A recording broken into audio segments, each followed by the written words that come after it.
जय श्री कृष्णा, राधे राधे। आज मैं आपके लिए ज्येष्ठ मास महात्म्य का 7वां अध्याय लेकर आई हूँ, जिसमें हम व्रतोपवास महात्म्य वर्णन सुनेंगे। इसके पहले की प्रथम 6 दिन की कथा की वीडियो मैंने अपने चैनल की प्लेलिस्ट में अपलोड की हुई है, वहां से आप इन कथाओं का श्रवण कर सकते हैं। मैं इस वीडियो की डिस्क्रिप्शन में भी उनके लिंक दे दूंगी, वहां से भी आप उन सभी वीडियो को देख व सुन सकते हैं। ज्येष्ठ मास महात्म्य को सुनने के लिए रोज प्रातः काल यानी ब्रह्म मुहूर्त में उठकर स्नान करके स्वच्छ वस्त्र पहनकर भगवान श्री विष्णु जी का पूजन करना चाहिए और ज्येष्ठ मास महात्म्य की कथा सुननी चाहिए। मैं आपको प्रतिदिन प्रति अध्याय के हिसाब से 30 अध्यायों का श्रवण कराऊंगी। आओ अब कथा को प्रारंभ करते हैं। इसके पहले पिछले 6ठे अध्याय में हमने सुना था कि पार्वती जी ने भगवान शिव जी से रंभा व्रत का पूर्ण फल व विधि पूछी। तब शिव जी ने दुर्जटी ब्राह्मण की पुत्री गुणवती की कथा सुनाई, जिसने रंभा व्रत करके भगवान विष्णु जी की प्रिय तुलसी बनी और इसी व्रत से पार्वती जी भी भगवान शिव जी की अति प्रिया हुई। अब आगे की कथा इस प्रकार से है। ऋषि कहने लगे कि हे स्कंजी, आगे ज्येष्ठ मास का महात्म्य और भी कहिए, क्योंकि इसके सुनने मात्र से ही मनुष्य सब पापों से मुक्त हो जाता है। स्कंजी कहने लगे कि इस मास में उपवास करने से भगवान विष्णु अत्यंत प्रसन्न होते हैं, इसलिए इस मास में उपवास व्रत को करना चाहिए, क्योंकि मासोपवास व्रत 1 लाख उपवास के समान होता है। 1 मास पर्यंत उपवास करना, प्रातः काल स्नान करना, जितेंद्रिय रहना अथवा कंद मूल फल खाकर रहना, पृथ्वी पर शयन करना, किसी का बुरा न सोचना, नित्य सोच आचार से युक्त रहना, सत्य वचन बोलना और प्रसन्न रहना चाहिए, अथवा कृष्ण पक्ष की एकम से लेकर त्रयोदशी तक मद मोह आलस्य को त्याग कर व्रत करना चाहिए। पूजा स्थान में बैठकर व्रत करना चाहिए। त्रयोदशी के दिन मंगल स्नान करना चाहिए। पूजा स्थान में बैठकर पुण्य वाचन कर देवताओं का अधिवासन कर स्वर्ण, चांदी, तांबा तथा मिट्टी का कलश स्थापित करें। उसमें पंचरत्न डालकर कलश पर विष्णु भगवान की प्रतिमा स्थापित करें। विष्णु भगवान की प्रतिमा शंख, चक्र और गदा से युक्त होनी चाहिए।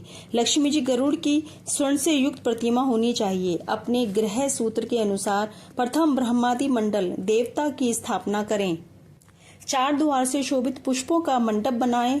केले के स्तंभ से युक्त करें और विविध प्रकार के तोरण से युक्त करके मंडप के मध्य भाग में भगवान विष्णु को स्थापित करें और अनेक उपचारों से पकवान, पायस, खांड और दही मिला भात, ऋतु के पुष्प, नारियल, फल, धूप, दीप, तांबूल और अन्य सुगंधित वस्तुओं से भगवान का पूजन करें। रात्रि को पुराणों की कथा श्रवण करें, जागरण करें और श्री हरि के भक्तों से कीर्तन कराएं। गीत, वाद्य, निर्घोष यानी आवाज से आदि रात तक समय व्यतीत करें। प्रातः काल होने पर नदी में स्नान करें। नित्य नियम करके ब्राह्मणों का अनुमोदन करके 5 ब्राह्मणों को ऋत्विजों का वरण करें और उनका वस्त्र तथा आभूषण से पूजन करें। कुंड या वेदी में अग्नि स्थापन करके विधि पूर्वक हवन करें और पुरुष सूक्त के मंत्रों से 16 आहुतियां देवें। शर्करा, घृत, तेल और खीर की 108 आहुति मंत्रों के साथ दें। हवन के पश्चात पूर्णाहुति कर शेष हवन को समाप्त करें। ऋषियों को दक्षिणा देकर गौओं का दान दें। छाता व जूते का दान करें। 10 प्रकार के जो दान हैं वह भी दें और अपनी शक्ति के अनुसार ब्राह्मण भोजन कराएं। उसके पश्चात दक्षिणा देकर ब्राह्मण को प्रसन्न करें। 2 वस्त्रों से सुशोभित जो विष्णु जी की प्रतिमा है, वह अन्य गुरु को यह मंत्र पढ़कर दें। मैं मंत्र का अर्थ यहाँ बता रही हूँ कि हे केशव भगवान, आप इस प्रतिमा को ग्रहण करें। देने और लेने वाले दोनों का उद्धार करता हे केशव भगवान आप करें। ऐसे केशव भगवान को नमस्कार है। यह मंत्र पढ़कर दक्षिणा सहित भगवान विष्णु की प्रतिमा कुटुंबी और श्रोत्रिय श्रेष्ठ ब्राह्मण को देकर व्रत का पालना करें। जो मनुष्य जगती तल में इस दुर्लभ व्रत को करते हैं वे शोक और मोह से छूटकर अवश्य ही मनवांछित फल प्राप्त करते हैं। इस व्रत को 13 वर्ष पर्यंत करके व्रत की संपूर्ण सिद्धि के लिए अति दुर्लभ उद्यापन करें।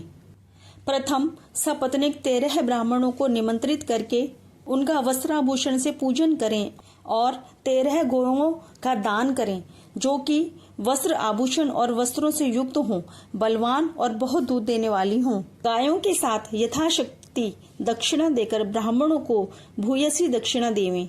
अपनी प्रवृत्ति के अनुसार पूर्वोक्ति हवनादि कर्म करें। श्रेष्ठ विष्णु के व्रत में किसी भी प्रकार की कंजूसी ना करें। यथाशक्ति जो कुछ भी किया जाता है वह सब सफल होता है और जो दंभिक अथवा शठ हैं उनका सब किया हुआ निष्फल चला जाता है। इसलिए सभी उपायों से अपनी शक्ति के अनुसार श्री विष्णु भगवान का पूजन करना चाहिए। इस प्रकार से ज्येष्ठ मास महात्म्य का व्रतोपवास वर्णन 7वां अध्याय संपूर्ण होता है। जय श्री कृष्णा। राधे राधे। आपसे निवेदन है कि मेरे इस वीडियो को लाइक, शेयर और सब्सक्राइब जरूर करें।